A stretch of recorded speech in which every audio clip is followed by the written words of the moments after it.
Okay, so today I'm going to talk about how to actually get 1% better every single goddamn day. Every single great day. Whatever you want to say it. Want to change our words. Words are spelling. Words are everything. Words are energy. So, anyways, before we get into that, you might be wondering what the hell am I doing? I'm in a random car here. So, I do medical deliveries throughout the week as my day-to-day job. And on the Sundays are a little bit more relaxed. It's a bit more farther drives. I have a bit more leeway, so I would like to take the time to get to know you a little bit, and for you to get to know me a little bit as well, or a little bit more intimately, mind you. At the same time, over here, I'll be showing you my workouts.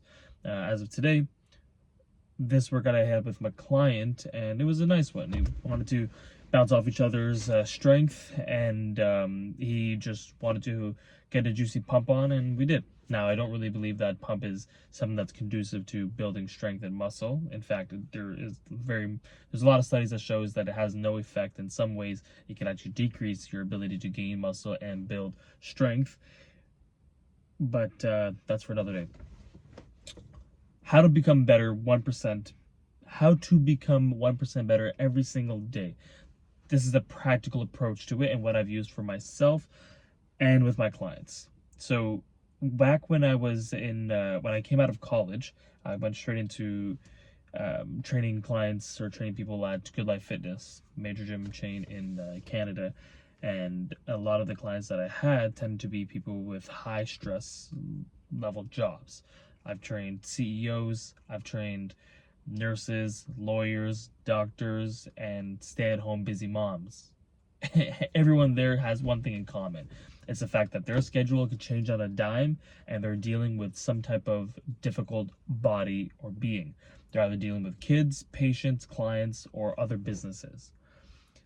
And something that they've commonly said to me, mentioned, is that they don't know how to actually have the energy to go to the gym, and they were canceling like crazy with me because they were too exhausted from their work. They were having a hard time just focusing at their jobs, and that bled into their performance in the gym, and they just didn't know what exactly to do. So before I even had clients, I was having a hard time myself with trying to even get clients in the gym. I was very sporadic with my thoughts. I just did the tasks that I needed to do for the day, and I eventually gained one client here or another client there. But things changed when I started to meditate.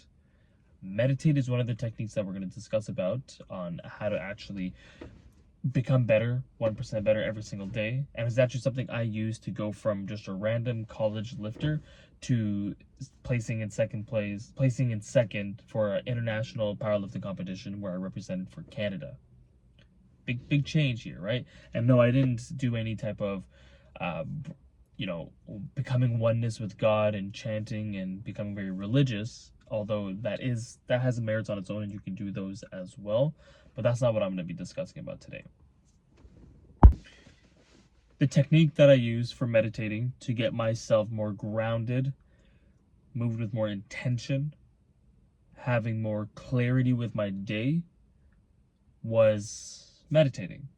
So the way that I meditated was very simple. I'll tell you the technique, then I'll explain it as I go.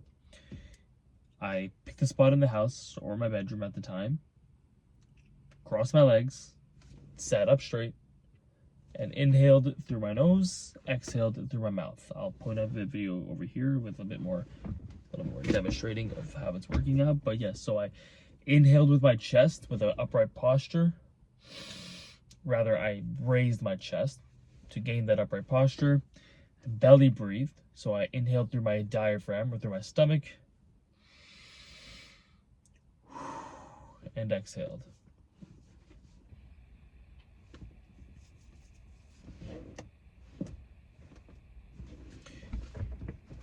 One thing that I noticed that really changed was, like I said, how I carried myself out throughout the day. I carried myself out with a bit more dignity, with more self-respect, with more patience, with the ability to know that when I'm speaking to someone, with a client, especially clients that had a higher pay grade than me, I still felt to their equal. I felt confident in myself.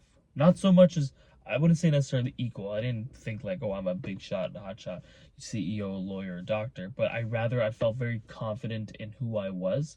And that intimate moment, the 2 to 5 minutes of breathing in the morning, what I would suggest with you to start off with is just do 2 minutes. But that time that I spent with myself was building a stronger relationship with who I was and being comfortable in my own skin. And I believe strongly that that changes how someone perceives the world and how they carry themselves out. That person tends to be very understanding, very in tune with how someone else is feeling and how to converse a little bit better.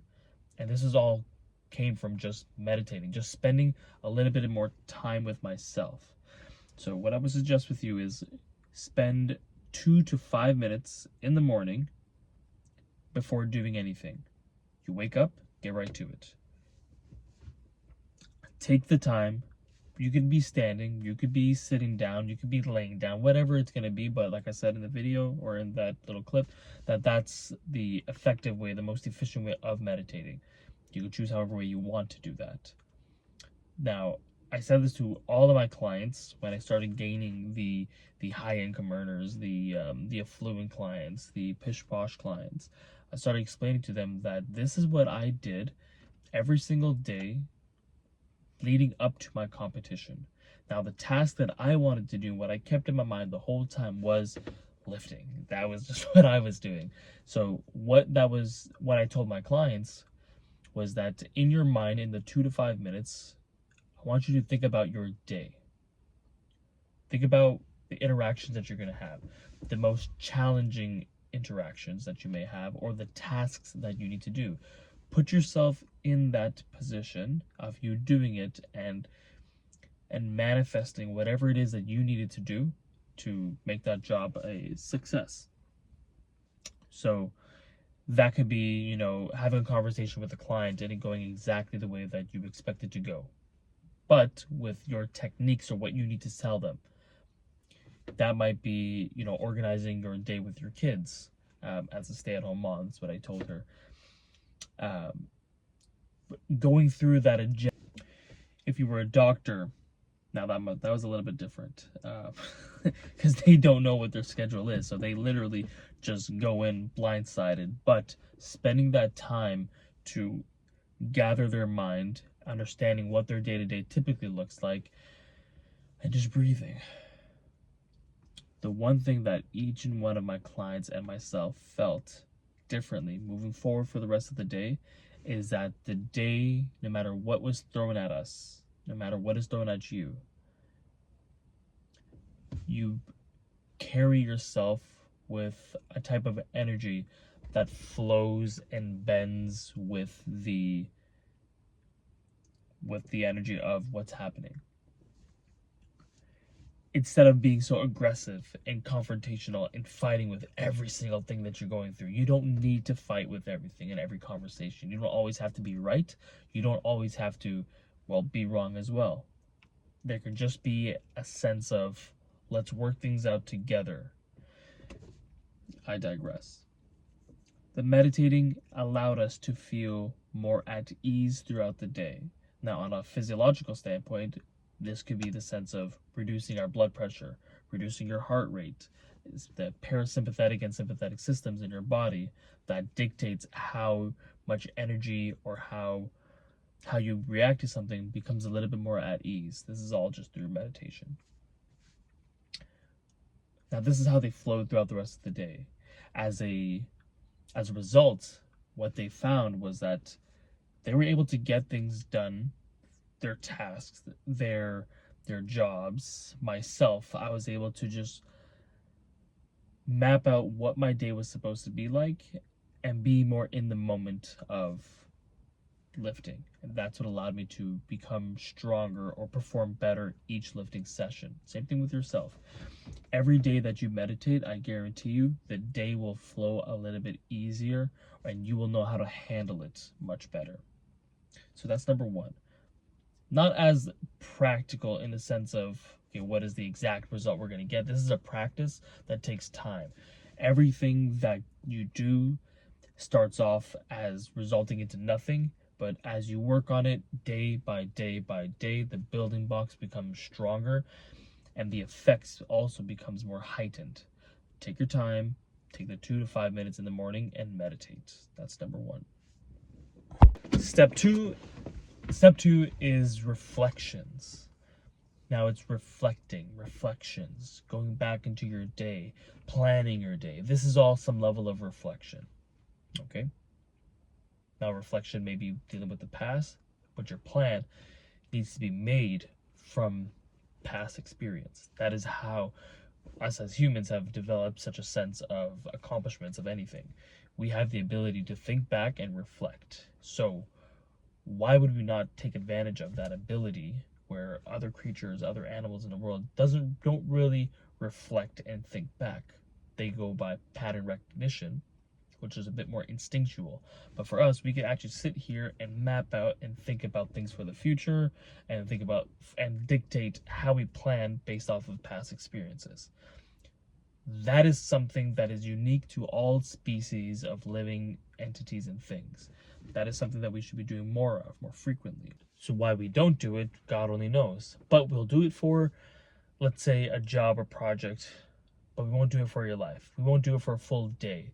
So let's do it for the full day, okay? So today will be your first reflective day or your first plan forward. You're gonna write down in your journal something like this, okay? It is gonna be a plan of some kind of the task that you need to do, but it all starts off with gratitude. I want you to be grateful for the things that you have in your life. That could be anything. For me, a lot of the times, it's the fact that I have people around me that are very, very supportive, and I'm super grateful for that.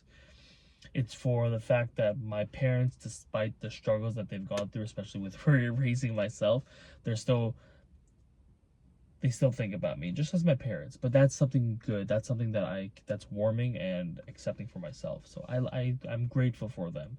I'm grateful for my fiance, who no matter what, she's always there to find a way to make things work out. Yes, there are troubling times quite often that I put myself into or I put us into, but she's always there to want to work things out eventually.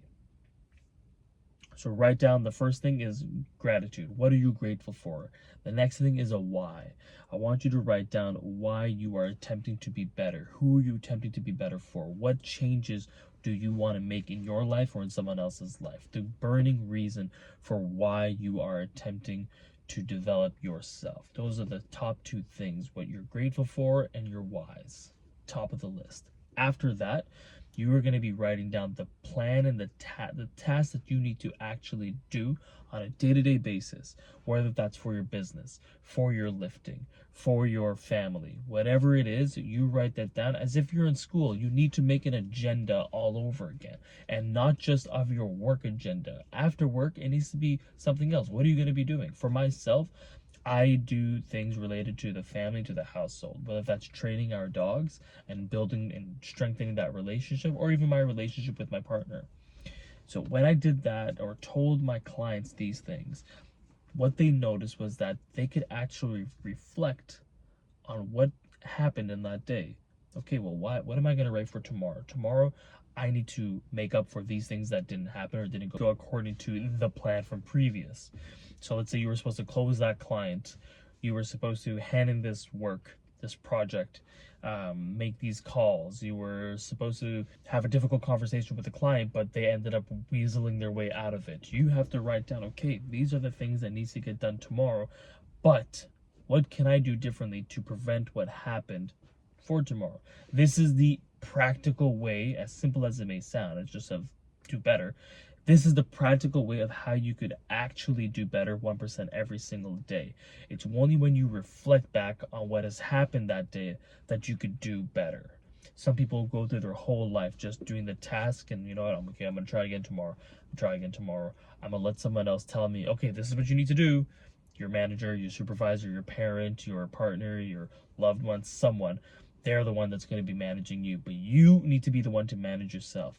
You cannot go around life thinking and waiting for a consequence to happen to be the reason that you do better.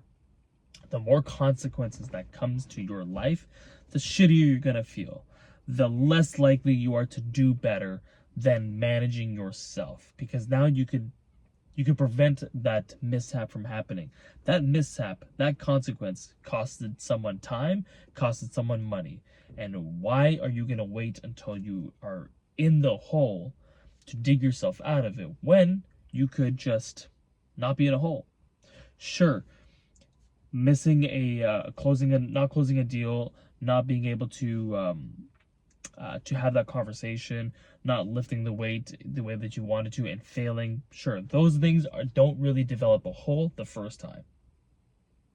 It's the time that you spend not reflecting and changing your habit that creates that hole or that gap.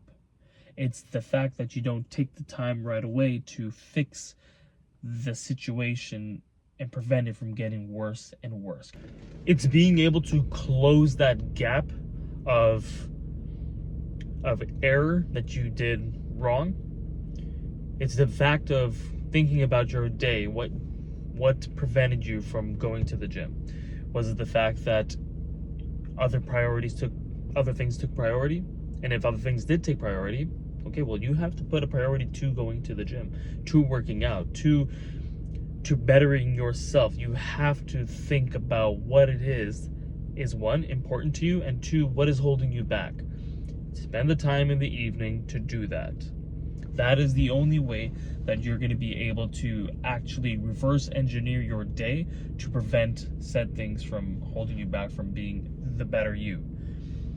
The only way that you can be 1% better is by finding out what are the things that are holding you back. Whatever is holding you back, whatever is distracting you, that is what you are reflecting on at the end of the day.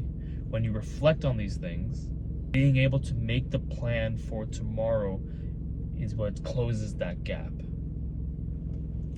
So those are the two things that you need to do today, right now. You go home, wherever you're watching this, whether you're in your car like myself or you're at home, right now, what you can do is these two practical things of meditating in the morning to get yourself in that mindset, in that frequency, in that energy plane, in that realm of becoming a more patient individual can set you up to execute your day more effectively. The thing that you do at the end of the day is reflect on the day. When you reflect on the day and you write down the things that you need to be doing, allows you to map out a more effective day to become better. These were the two things that every single one of my clients that did succeed beyond what they were expecting to, beyond the weight loss that they were trying to get to, was simply the ability to avoid failure. When you start thinking about avoiding failure versus just trying to succeed, at least you have a task or something that you can follow to get you to where you want to be. You can't just say succeed and you'll succeed. Avoiding failure means now that you're going to avoid this thing, failure. Now we have to define that failure. Defining that failure comes when we reflect on the things that has held you back. Every single one of my clients, when they started to reflect on their days became almost shorter. But not in the sense of running out of time, in the sense of accomplishing so many different things that before they know it, the day's over. They didn't have time to waste on scrolling through TikTok or scrolling through Vines. They didn't have time to just waste on Netflix. They were always doing something to better themselves because they realized that in these hours that I have, the things that I wrote down the night before are what I need to be doing in these hours. I can't just jerk off and repeat what happened yesterday. I can't just pour a glass of whiskey and forget about all the troubles that happened. Forgetting your troubles only allows you to do the troubles again. I'm telling you these things because these are the things I wish I knew when I was going through my trials and tribulations of mapping my day out and manifesting or visualizing myself doing these things in the morning. Writing things down was easy for me. I always wrote things down, but I had a hard time executing it because I never put myself in that mindset, in that frequency of accomplishing. And that was the meditating. That was the main thing that linked everything for myself together, was spending that time to just focus on what I needed to do for the day. Not just reading out the tasks, but more so visualizing myself doing these things. After a while, the meditating, that it became just blank meditating. It actually became that oneness with this higher entity. But I won't bore you with that right now. Right now, today, do the meditating, do the reflections, and let me know how your days change. Let me know how your productivity changes. Let me know how much more in tune with your vision, your goal, your success changes. Let me know how it goes.